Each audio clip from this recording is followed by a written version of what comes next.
नमस्कार दोस्तों, intermittent fasting आपकी हेल्थ और फिटनेस के लिए एक पावरफुल टेक्निक है।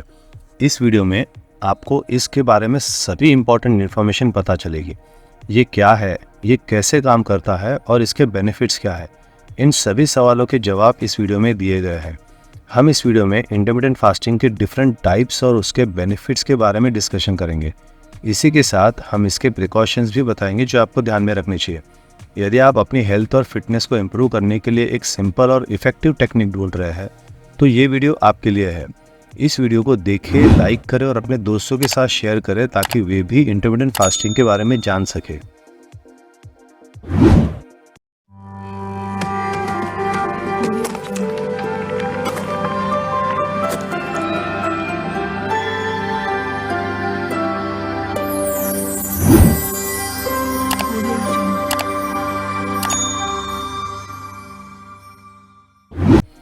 इंटरमिटेंट फास्टिंग में एक फिक्स्ड पीरियड ऑफ टाइम के लिए उपवास किया जाता है। इसके सबसे पॉपुलर टाइप्स में से एक है 16/8 मेथड, जिसमें 16 घंटे के लिए कुछ भी नहीं खाया जाता है और फिर 8 घंटे में खाना खाया जाता है। 16/8 मेथड के कुछ डिसएडवांटेजेस हैं। ये डाइजेस्टिव सिस्टम पर हार्मफुल इफेक्ट डाल सकता है। ये वेट लॉस के लिए एक इफेक्टिव तरीका हो सकता है, लेकिन ये लंबे समय तक टिकाऊ नहीं हो सकता। और दूसरा सबसे पॉपुलर मेथड है 5/2। 5/2 मेथड में सप्ताह में 5 दिन तक नॉर्मल तरीके से खाया जाता है और फिर 2 दिन में केवल 500 से 600 कैलोरी ली जाती है। 5/2 मेथड के भी कुछ डिसएडवांटेजेस हैं। ये भी वेट लॉस के लिए एक इफेक्टिव तरीका हो सकता है, लेकिन ये भी लंबे समय तक टिकाऊ नहीं हो सकता। ये हार्मोनल इम्बैलेंस पैदा कर सकता है। तो फिर बेस्ट इंटरमिटेंट फास्टिंग मेथड कौन सा है? बेस्ट वह है जो आपके लिए सबसे बेस्ट काम करता है। कुछ लोग पाते हैं कि 16/8 मेथड उनके लिए सबसे अच्छा है, जबकि अन्य को 5/2 मेथड पसंद आता है। इंटरमिटेंट फास्टिंग के दौरान क्या खाना चाहिए? यदि आप इंटरमिटेंट फास्टिंग करना चाहते हैं तो इसको फ्रूट्स और वेजिटेबल्स के साथ करना एक अच्छा ऑप्शन है। फ्रूट्स और वेजिटेबल्स हेल्दी और न्यूट्रिशियस होते हैं और वे आपको वेट लॉस करने में हेल्प कर सकते हैं। इसी के साथ आप साबुत अनाज और कम फैट वाले प्रोटीन खा सकते हैं। इंटरमिटेंट फास्टिंग के दौरान क्या नहीं खाना चाहिए? इसके दौरान आप शराब, शुगर और प्रोसेस्ड फूड से दूर रह सकते हैं। इंटरमिटेंट फास्टिंग के बेनिफिट्स। इंटरमिटेंट फास्टिंग के कई बेनिफिट्स हो सकते हैं, जिनमें शामिल है वेट लॉस, साथ ही साथ ये डायबिटीज़, हार्ट डिजीज़ और कैंसर के रिस्क को कम करता है और मेंटल हेल्थ इंप्रूव होती है। इंटरमिटेंट फास्टिंग कब नहीं करना चाहिए?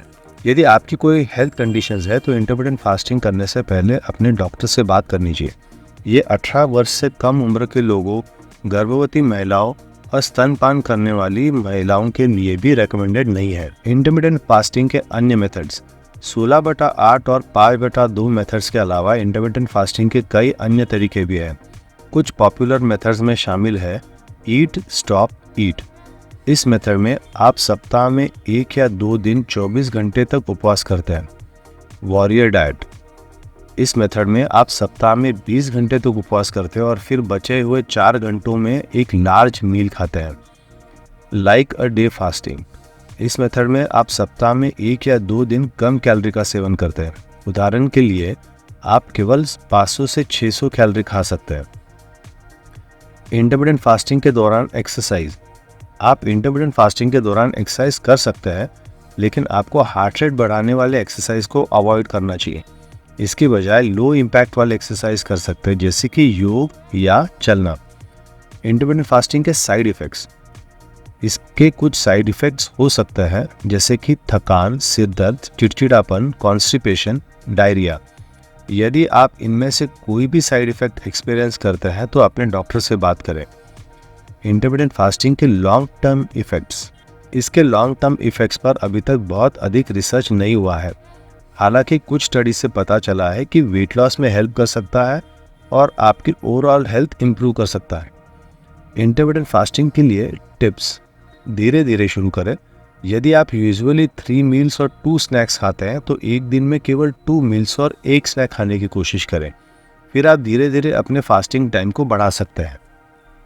दोस्तों, बहुत सारे लोग हमारी वीडियोस को देखते हैं, लेकिन बहुत कम लोग हैं जो हमारे चैनल को सब्सक्राइब करते हैं। अगर आप हमारी वीडियोस को देखते हैं और अगर आपको इससे कोई भी फ़ायदा होता है तो हमारे चैनल को ज़रूर सब्सक्राइब करें। इससे हमें मोटिवेशन मिलता है आगे भी इस तरह की वीडियोस बनाने के लिए। बहुत सारे हमारे ऐसे सब्सक्राइबर्स हैं जिन्होंने हमारा चैनल सब्सक्राइब किया है। हम इन सभी का तहे दिल से शुक्रिया अदा करना चाहते हैं। चलिए इसी के साथ मैं अजय दायगावे आपसे विदा लेता हूँ, इस वादे के साथ कि फिर मिलूँगा इसी चैनल पर एक नई बहुत बढ़िया सी वीडियो में। तब तक के लिए अपना ध्यान रखिए, हंसते रहिए, मुस्कुराते रहिए, रोज़ कुछ न कुछ नया सीखते रहिए। ये और 2 वीडियो है जो आपको देखनी चाहिए। पहले वीडियो में घर पर चौड़ी छाती बनाने के लिए बिना कोई उपकरण के सबसे अच्छे एक्सरसाइज के बारे में बताया गया है और दूसरे वीडियो में नारियल पानी के कई लाभों के बारे में बताया गया है।